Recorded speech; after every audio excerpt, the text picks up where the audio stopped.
We were actually on the way back from Albany, Georgia for a family reunion, headed back to Virginia.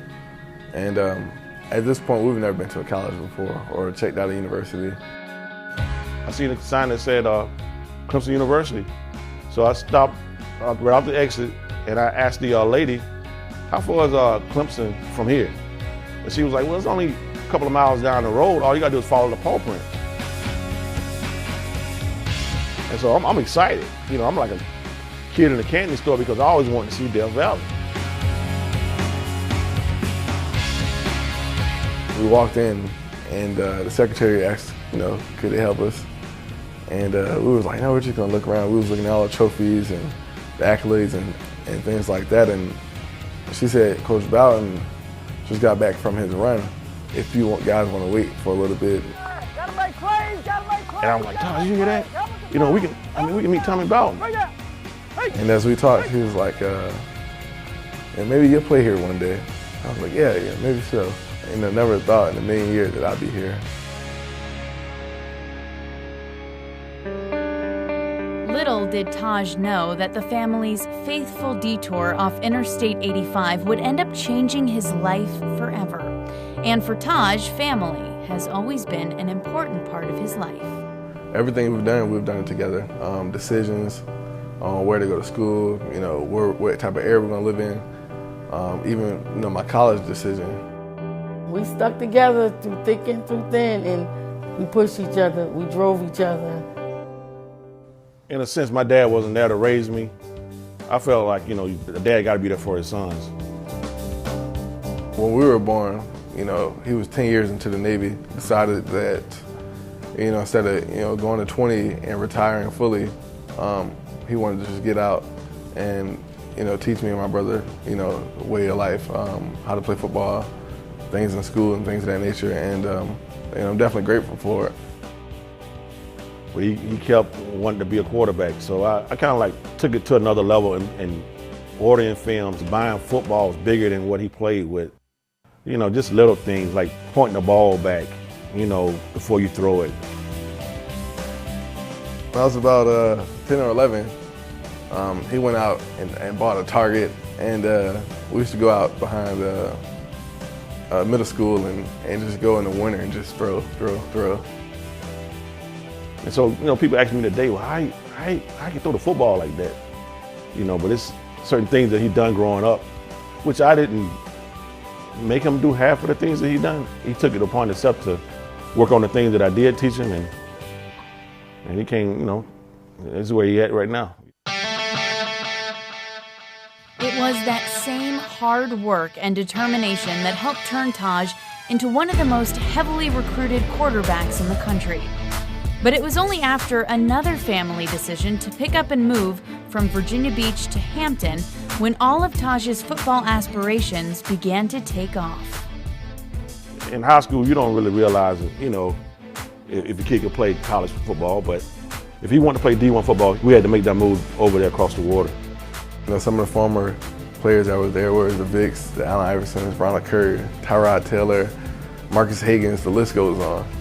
If Tajh can come over here and play in this environment, he could definitely play college football. Not only was Tajh able to play at that level, he dominated. In his 3.5 years there, he would go 43-2 as a starter, with 2 state championships, while representing Virginia's most famous area code, the 757. It's almost like a fraternity. People are proud to say they're from the 757. You know, it's just one of those things that it's like an elite area and fraternity to be in, and you know, just proud to be a part of that area. And everything we do, we try to do it to the fullest. That type of foundation, you know, from the middle of my 9th grade year to me graduating high school, has helped me become the type of person and player that I am today. Turns out to be one of the best decisions that you know, we've made together. And while the Clemson faithful have become Tajh's new family, it's the support of his immediate family that he attributes all of his success. And more than a decade later from that faithful turn down Clemson Boulevard, the Boyd family has found a new home.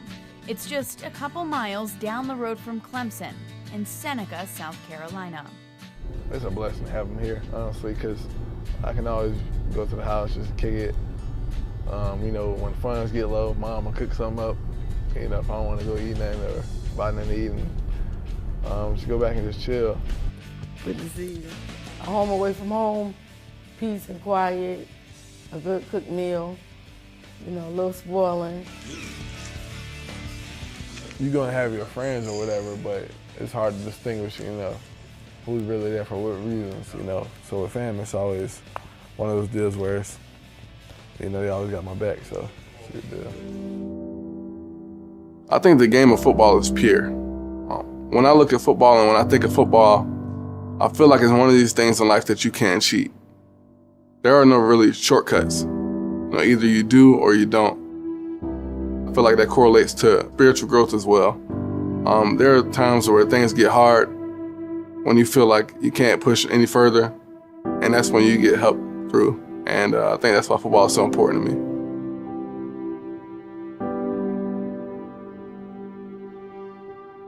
I'm Tajh Wood, starting quarterback for the Clemson Tigers, and I'm a follower of Jesus Christ. Clemson has helped me in so many different aspects. Helped me physically, mentally, spiritually, and for me, Clemson is a building block of my life. To be the starting quarterback means that much more, so it's something that I embrace. When I first got here, Howard's Rock and running down the hill wasn't that big of a deal to me. The older you get and the closer you get to finishing your career here, every time you run down the hill, I mean, it's just a memorable moment. Almost to the point where you can tear up because, you know, that's one less time that you get the opportunity to do it. Being a role model on the field, I mean, it's really cool, it's really good. You get the opportunity to go out there and showcase your abilities. But at the same time, it's not as important as being a role model off the field. I'm given this platform, and it's up to me, and it's my responsibility to make sure that it's provided in the best light as possible. As long as I impact one person, that's all that really matters to me.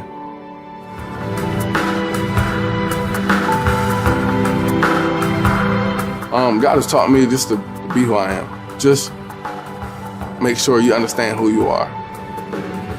A lot of the times that coming into college, you deal with trying to be in the crowd. You deal with certain circumstances, trying to fit in. But the one thing that Christ wants you to do is to stand out. The legacy that I want to leave off the field and with my relationship with Christ is that, you know, it's never ending relationship. There's always room to grow.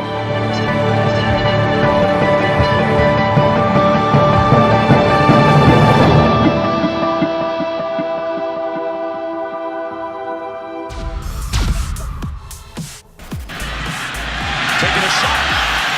Touchdown, Tigers. There's Boyd. Got a man on the post. Touchdown. Going up top again, wide open.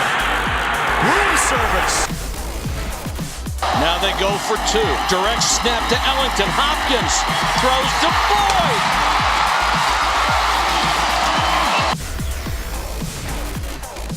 I mean, I've enjoyed my time here at Clemson.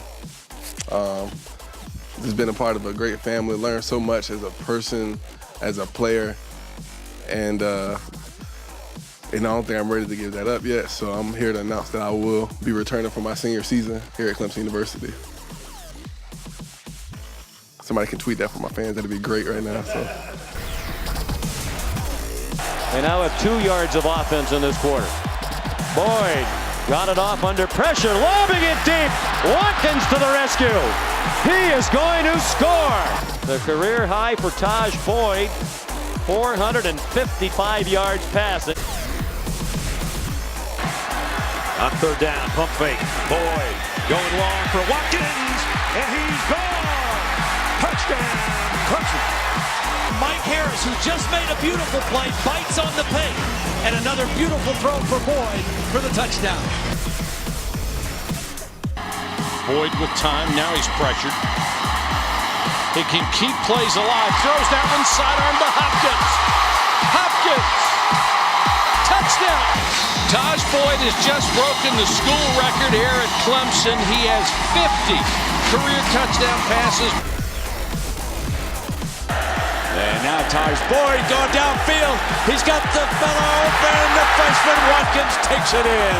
Speed kills. And Sammy Watkins for 53 yards. Tajh Boyd in the pistol. He's going to throw it for Hopkins. Wow. Did he make the catch? Oh, man. Touchdown. What a catch. And how about the maturity of Tajh Boyd? He brings his team right back down the field and makes a beautiful throw to the back of the end zone to DeAndre Hopkins for the touchdown. Boyd walks in. Watkins untouched. Touchdown. Hopkins wide open. Touchdown. Boyd after the pump fake. Touchdown. 750 yards in total offense for Clemson. 750. David Hood. You ever met Bruce? Oh yeah, we have met. Tajh, what's your message to Clemson Nation after watching that performance from those two freshmen, Justin Ross and Trevor Lawrence?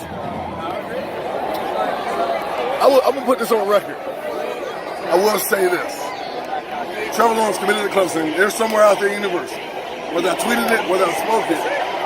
I did say I missed the Kelly Brown situation and all of that Trevor would have an opportunity to win 2 or 3 championships while he was here. Now obviously that 3 came from, maybe there's a hiccup there and he comes back for his senior year. Obviously that doesn't necessarily look like the case. I mean, Trevor's as good as I've ever seen in his position. Not even talking about age. I mean, the kid has it. And more than that, like I told Boosters now, it's the way he handles it. The moment is never too big for him because he never allows himself to be that. He's never bigger than the team. When you're never bigger than the team, you can go out there and execute within the system, operate within the game plan, not make silly mistakes, not try to make the big play and let the game come to you. And that's exactly what he does. There's going to be a time here where he does have to carry the football team. And when he does, he'll be ready for it. Trevor Lawrence is special, man. This whole team is special. Christian Wilkins, Austin Bryant, Cleveland Farrell, Dexter Lawrence. Dexter wasn't in it. Those big boys up front did it for him. Albert Huggins as well. But when all of those guys said they was coming back to school, they came back for a reason. They was to win a championship. And they would have did whatever it took on that field tonight to win that game. They would have died on that football field. If you find guys like that and enough of them, you win championships. Clemson will win championships for a long time.